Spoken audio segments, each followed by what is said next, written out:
നാളെ കോടതിയിൽ സാക്ഷി പറയാൻ നീ ഉണ്ടാവില്ല.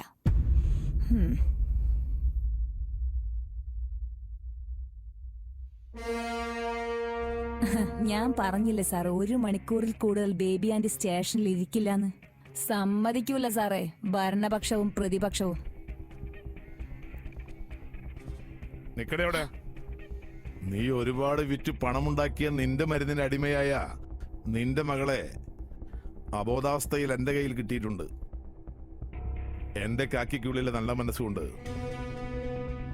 ആരെയും അറിയിക്കാതെ ഞാൻ അവളെ ഹോസ്പിറ്റലിലാക്കിയിട്ടുണ്ട്. നിന്റെ ഭൃത്യന്മാർ എത്ര പേർ എന്തൊക്കെ ചെയ്തു എന്ന് എനിക്കറിയില്ല.